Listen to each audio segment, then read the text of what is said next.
Well, a hearty shalom to you, Jeffrey Seif here. I'm glad you're out there in the world, and I'm glad you care about Scripture, and I'm glad you're turning your gaze toward the tree of life, Bible translation, and society. We are, like you, loving the Word, and like you, no doubt, interested in looking to recover its essence and substance within a Jewish context. The Bible is the greatest story ever told. The Jewish connection to the literature throughout is the greatest story never told. And we're pressing into that. And thank you for joining me and us and for caring and sharing. We're looking in the Hebrew Bible at Parashat Balak, a very interesting section in the book Bamidbar in Numbers. I mention that because the wilderness journey for the Israelites is just about over. Numbers records what some call the highlights, I call the lowlights of the wilderness trek, and you can see how they left Sinai after being camped there for a year or so, and then off they go. It was supposed to be a short trip, but the whole thing went terribly wrong. We are at the end of the wrong right now, and it's going to get worse. It's going to get a little queer, a little odd in this reading. The children of Israel are making their way through Transjordania. They are southeast, heading northbound, and there are skirmishes. Nations are coming out and putting armies to field against the Hebrews, and they're not having good success. I don't mean the Hebrews aren't. They're having wonderful success, but the neighbors are just falling like dead flies. And this prompts one of these guys, Balak, to go searching for a religious answer to his military problem.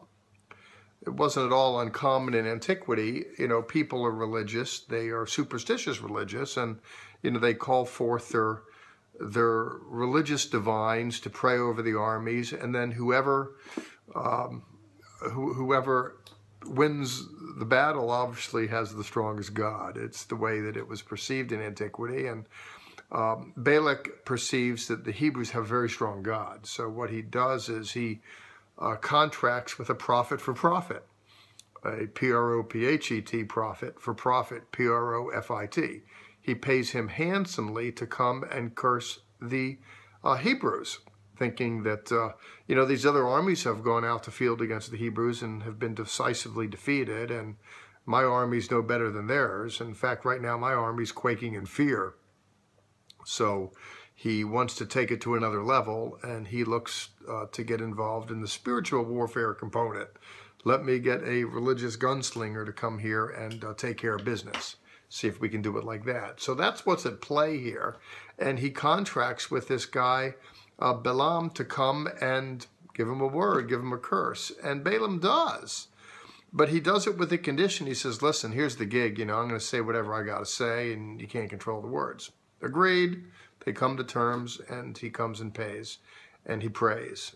And the king wants a refund. He's very, very unhappy. And why is that? Because instead of cursing the Hebrews, he blesses. And the king is beside himself. Why, I told you got to come and curse them. He says, okay, but let me go to another mountain and look at him from another angle. So he does and goes, and he blesses him again. And the king is just beside himself. Now, that's odd, to be sure. There are other oddities associated with this. While en route, there's an angel there with a flaming sword, and the prophet doesn't see it, the donkey does. And there's a story of, you know, the prophet beating his donkey. And I'm going to get back to that in a moment, because I think that story is there to anticipate a problem. And the problem is, when you look at these prophecies that this pagan prophet for profit utters, they come true. And it begs the question, how can someone like that speak like this? It's not just that his patron who hired him asked the question, how can you bless? But when you look, and you got to look at the text yourself, not just rely on the preacher on a Saturday or on a Sunday or me for a 10-minute little exposition to run through it all. If you would, just take a moment and pick it up. Look at the text in the story. It's just absolutely fascinating. You look in chapter 23, you look at chapter 24, which is where I am now, these blessings, how marvelous are your tents, O Jacob. And if you look at the last oracle in chapter 25, which has messianic import, by the way, he says, I see a star rising, it's going to crush the heads of Moab. And all these enemies that come up against the Hebrews are going to be decisively defeated. He says it very explicitly. He paints the defeat of the nations round about very forthrightly, as well as gloriously. He gives voice to Israel's ultimate triumph, and his patron is absolutely beside himself. How can you do this? I paid you good money. The question isn't just something, as I mentioned earlier, that his patron would ask, but intelligent people ask the question today when they read the text: how can God prophesy through someone like this? It just seems odd. I believe that the text anticipates the question. The reason why I say that is in advance of these prophetic oracles, there's a story when he's en route there. The donkey that he's riding sees danger ahead, and the prophet doesn't see it, and the donkey turns around and says, look, we got to get out of the way, etc. And the prophet's beating him because he's oblivious to it. The point is, God can even speak through a dumb ass, through a dumb donkey. I mention that because I believe this anticipates the objection. God can speak in different ways. His ways are mysterious.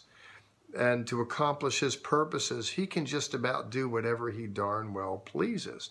Now, the implications to this are very profound. Heaven's help can come from different places, and we do want to be open to it. Sometimes heaven's help can come from a person. Someone's lonely and looking for God answers to their dilemmas, and someone shows up. Sometimes heaven's help can come from just a heathen employer who isn't a very godly person, but he sees in you certain qualities and gives you a job that becomes something of the answer to your prayers. It can be that even triumph can come out of tragedy. Someone dies and they leave a bequeathment, and it helps someone satisfy certain financial pressures that are imposing upon them.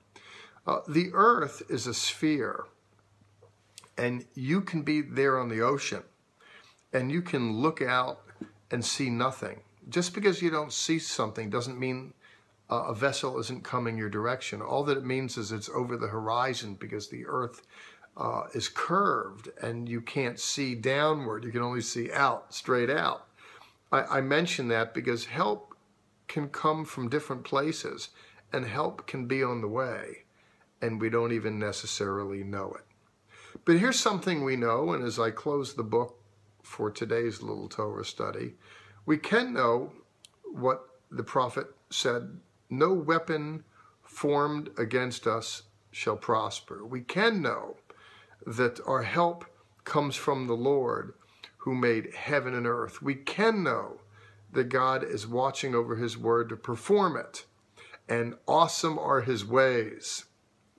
Thank you so much for just turning my way for 9 minutes as we take a look at the book. And may God bless you and keep you, make his face to shine upon you, and be gracious unto you. God bless.